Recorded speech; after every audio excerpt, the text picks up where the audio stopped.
Hello साथीहरु नमस्ते welcome to my channel anthropology in Nepali. आजको मेरो सामग्रीको टपिक किनशिप सब्जेक्ट अन्तर्गतको युनिट 4 को contemporary direction and discourses in kinship studies रहेको छ। अब म ढिला नगरी विषयवस्तुतर्फ प्रवेश गर्दैछु। यस टपिक अन्तर्गतको पनि नम्बर ए मा रहेको new reproductive technology and kinship रहेको छ। Contemporary direction and discourses in kinship स्टडिजमा अर्को हिसाबले के बुझ्नुपर्छ भने 1980s पछि कन्टेम्पोरेरी थ्योरिजहरुमा ड्रास्टिक चेन्जेसहरु आएका छन्।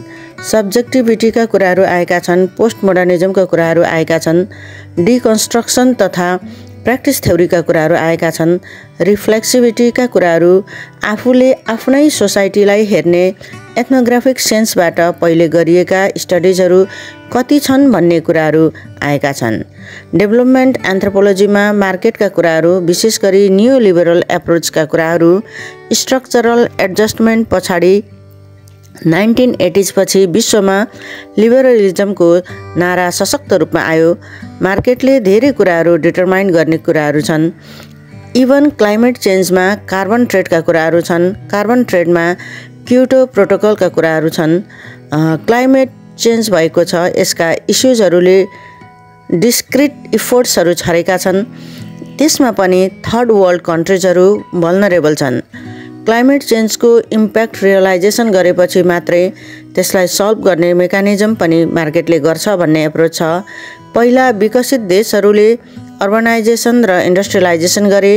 क्लाइमेट पोल्युसन उनीहरूले गरे, जसले गर्दा global warming, green house effect भयो, नेगेटिभ प्रब्लम्सहरू आए, आइस मेल्टिङहरू भयो। त्यसलाई रोकथाम गर्नका लागि वन जङ्गल संरक्षणका कुराहरू आए।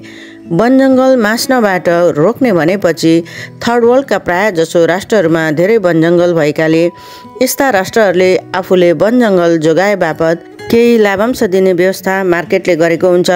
त्यो नै क्योटो प्रोटोकल हो। डेभलप्ड कन्ट्रिजले अर्बनाइजेसन र इन्डस्ट्रियलाइजेसन गर्दा वन जङ्गल मासिसकेका छन्। बाँकी थर्ड वर्ल्डका कन्ट्रिजले वन जङ्गल संरक्षण गरे बापत कम्पेन्सेसन दिने कार्य IMF तथा ठुल्ठुला एजेन्सीहरू मार्फत धनी देशहरूले गर्छन्। तर वन जङ्गल संरक्षणको कुरामा डडेलोका कुराहरू पनि आउँछन्। त्यसलाई रोक्नका लागि सेटेलाइटको माध्यमबाट निगरानी गर्छन्। न्यू टेक्नोलोजी रिप्रोडक्टिभको पिरियड 1980 पछि आएको हो। टेस्टिभ बेबी, न्युरो टेक्नोलोजीका कुराहरू कन्ज्युमर सोसाइटीतिर जाँदा, अल्ट्रा मोडर्न सोसाइटीतिर जाँदा मार्केट साथसाथै छ र मार्केटका लागि त्यो स्ट्रेटेजी ठिक छ। यहाँ मार्केट भनेको विश्वका धनी राष्ट्रहरूले गर्ने मार्केटिङ, मुनाफा कमाउन पुँजीवादको विकासका लागि ठिक छ भनिएको छ। त्यसले गर्दा कतिपय म्यारिज, फ्यामिली, किनशिप जस्ता ससाना इन्स्टिट्युसनहरूभित्र यसले प्राय गरी नेगेटिभ इम्प्याक्ट छोडिरहेको छ भन्ने खालका कुराहरू यो युनिटले हेर्न खोजिरहेको छ। किनशिपभित्र परिवार सदस्य भएर पनि वा नभएर आत्मीय सम्बन्धका कुराहरू, सोसियलाइजेसनका प्रोसेसमा पनि एक प्रकारको बन्ड र रिलेसन हुन्छ। त्यसले एक खालको फ्याक्टरको काम गर्छ भन्ने कुराहरू पनि गर्छन्। यो जेनेट कार्टसेनको कुरा हो, तर त्यस पछाडि किनशिप सम्बन्धी डिस्कोर्सेसहरूबाट फरक फरक तरिकाले आएका छन्। लेस्बियन, गे म्यारिजका कुराहरू र गे किनशिपका कुराहरू आइसकेका छन्। अर्को टपिक रहेको छ जुडिथ बटलरद्वारा लेखिएको is kinship always already heterosexual. यो आर्टिकलमा किनशिप मेल र फिमेलको म्यारिजबाट जन्मिने र त्यस पछाडि इस्ट्याब्लिस हुने त्यो म्यारिजलाई सुटेबल हुने खालको त्यो फ्यामिली, त्यो म्यारिज आइडियल खालको आइडियल फ्यामिली अथवा सोसियली स्याङ्सन फ्यामिली अथवा सोसियली रेकग्नाइज्ड फ्यामिलीको स्वरूपसँग आबद्ध अथवा जोडिएका प्याटर्नहरू मात्रै किनशिप हो कि र यो अलवेज रहन्छ कि वा फरक हो भन्ने क्वेसन जुडिथ बटलरले उठाएका छन्। वेस्टर्न सोसाइटीमा, युएसमा, जर्मनी लगायतका कतिपय कन्ट्रिजहरूमा लेस्बियन म्यारिजका कुराहरू, लेस्बियन फ्यामिलीका कुराहरू र गे म्यारिजका कुराहरू तथा गे फ्यामिलीका कुराहरू गरिन्छ। त्यसबाट बनेका म्यारिज र किनशिप एक्ज्याक्ट होइन भनिन्छ। उदाहरणका लागि गे वा लेस्बियन म्यारिजका पछाडि एडप्टेसन वा एक खालको प्रोक्रिएसन गर्ने इच्छा रहन सक्छ। बच्चा एडप्टेसन गर्न सक्छन् र आइडियल फ्यामिली जस्तो देखाउन सक्छन् भने अर्कातिर खुन नभए पनि उनीहरू बीचको आपसी सम्बन्ध बच्चा एडाप्टेसन गरे पनि नगरे पनि त्यो किनसिप हो। लेस्बियन कपल मध्येको कुनै एकजनाले आफैले कन्सिप गरे पनि वा एडप्ट गरे पनि बच्चा एडप्ट गरेपछि फ्यामिली कम्प्लिट देखिन्छ। मेल फिमेल नभएकाले वाइफ हस्बेन्डको रोल उनीहरूको सब्जेक्टिभ थिङ्किङ मात्रै हुन सक्छ। आइडियल्ली मेल फिमेल गे म्यारिजमा वा लेस्बियन म्यारिजमा हुँदैन। बच्चा एडप्ट गरिसकेपछि उनीहरूले आफ्नो फ्यामिली छ भन्ने एउटा रेकगनाइज फर्म सब्जेक्टिभली सोच्न सक्छन्। अमेरिकाको ललाई यस सम्बन्धी सुधार ल्याउन धेरै प्रेसराइज गरियो, जसले गर्दा त्यहाँको लेजिस्लेटिभ नर्म्सहरू बनियो।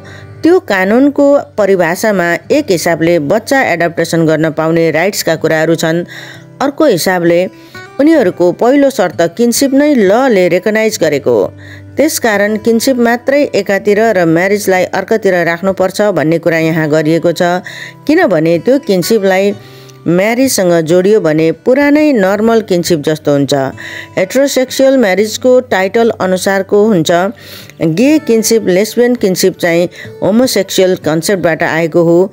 त्यसकारण माथिको क्वेसन्सलाई यसले नेगेटिभली एन्सर गर्छ।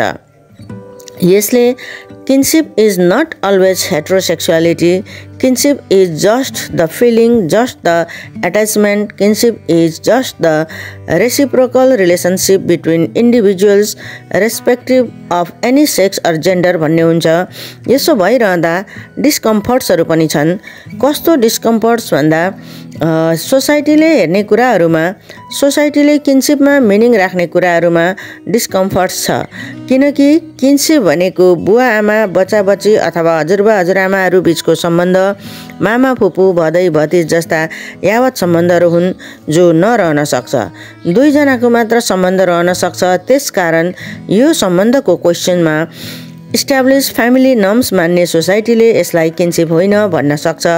तसर्थ लले रेकगनाइज गरे पनि सोसाइटीको पर्सपेक्टिभबाट हेर्दा यो किनसिप अर्थात् लेस्बियन किनसिप वा गे किनसिप सोसाइटीका अरू अदर पिपलले कसरी हेर्छन् भन्ने कुराहरू छन्। यसमा अन्य धेरै कुराहरू जस्तै स्लेभका कुराहरू, ट्रेडका कुराहरू पनि छन्। उदाहरणका लागि कुनै समयमा अफ्रिकनहरू अमेरिकनहरूको स्लेभ भए पनि कालान्तरमा तिनीहरू बिचमा पनि बिहेबारी हुन थाल्यो। यस किसिमका कुरा यो आर्टिकलले गरेको छ भने अरू इस्युजलाई पनि अगाडि सारेको छ। यो अल्ट्रा मोडर्न वा पोस्ट मोडर्निटीको कन्सेप्टको कुरा हो। 1980s को दशकमा जब यो देखा पर्न थाल्यो तब हामी पनि मान्छे हौँ, हाम्रो पनि रेकगनाइजेसन छ भनेर गे तथा लेस्बियनहरूले फाइट गर्न थाले। होमोसेक्सुअल म्यारिजको लेजिस्लेसनमा दबाब दिन थाले। यो किनसिपको इस्ट्याब्लिस्ड नर्म्सहरू जो मोर्गनदेखि जेनेट कार्टसनसम्म पढिँदै आएको भन्दा कम्प्लिटली फरक छ। मोर्गनले टर्मिनोलोजीका कुराहरूलाई हेर्नुपर्ने कुरा गरे। उनले क्लासिफिक्टोरी र डिस्क्रिप्टिभ किनसिपका कुराहरू गरेका थिए। त्यसलाई इभोल्युसनरी प्याटर्नबाट फ्यामिलीको इभोल्युसन कसरी भयो भन्ने कुरा हेर्नुपर्छ। म्यारिज, फ्यामिली, किनसिप र ओभरअल किनसिपको प्रोसेस लिनियर प्रोसेसमा छ भनेर देखाएका थिए। यसरी लिनियर प्रोसेसमा हुँदा so called euro american advance सोसाइटिजहरू सुपेरियर र रेस्ट अफ द पिपल जो ती टेरिटोरी भन्दा बाहिर छन् उनीहरू इन्फेरियर छन् भनेका थिए। कोलोनाइजेसनको प्रोसेसले पनि थर्ड वर्ल्डका मानिसहरूलाई मान्छे नै नगनेर सब ह्युमनको क्याटेगोरीमा राखेर आफूलाई मात्रै सुपेरियर ठानेका थिए। एन्थ्रोपोलोजीभित्र यसका डिस्कम्फर्ट्सका कुराहरू धेरै अगाडिदेखि भए। फ्रान्स बोआसले त्यो कुरा हुँदैन भनेर प्रत्येक कल्चरको आफ्नै युनिकनेस हुन्छ, कसैको कल्चर सुपेरियर र कसैको कल्चर इन्फेरियर हुँदैन भने कुनै पनि कल्चरलाई आफ्नो कल्चरसँग दाँजेर हेर्न मिल्दैन। त्यसो गरियो भने कम्प्लिटली एथ्नोसेन्ट्रिक हुन जान्छ भन्ने कुरा गरे। त्यो भनेको सब्जेक्टिभ कुरा भयो र एन्थ्रोपोलोजी साइन्स हो अनि science can not be subjective. व्हाइटहरू बाहेक अरूलाई इन्फेरियर भने उनीहरूको खानेकुरा यस्तो रहेछ, हामी कुक्ड फुड र प्रोसेस्ड फुड खान्छौँ, हाम्रो खानेकुरादेखि लिएर ड्रेसको कुरा लगायत सबै कुरा राम्रो छ भन्ने कन्सेप्ट बनाए। त्यो वेस्टले कन्स्ट्रक्ट गरेको आइडेन्टिटी हो। यहाँ पनि त्यस्तै कुराहरू आउँछन्।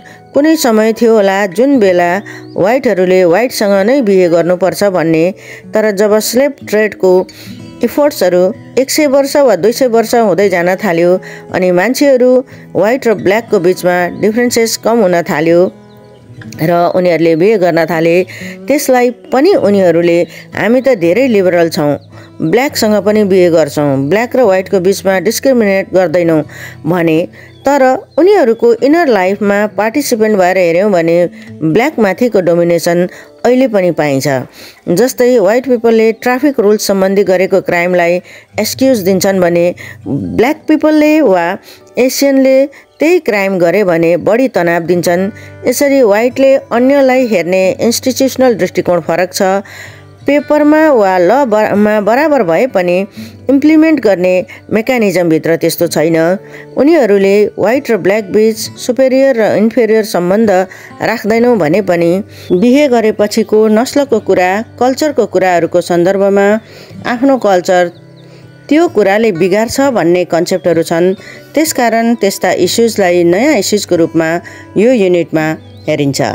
हवस् त साथीहरू, आजलाई यति नै। आजको भिडियो यहाँहरूलाई कस्तो लाग्यो लाइक, कमेन्ट, सेयर गर्न नबिर्सनुहोला र एन्थ्रोपोलोजी सम्बन्धी यस्तै जानकारीहरू पाउनको लागि मेरो च्यानललाई यहाँहरूले सब्सक्राइब गरेर छेउमा राखेको बेल आइकन थिचिदिनुहोला। यहाँहरूको समय शुभ रहोस्। धन्यवाद।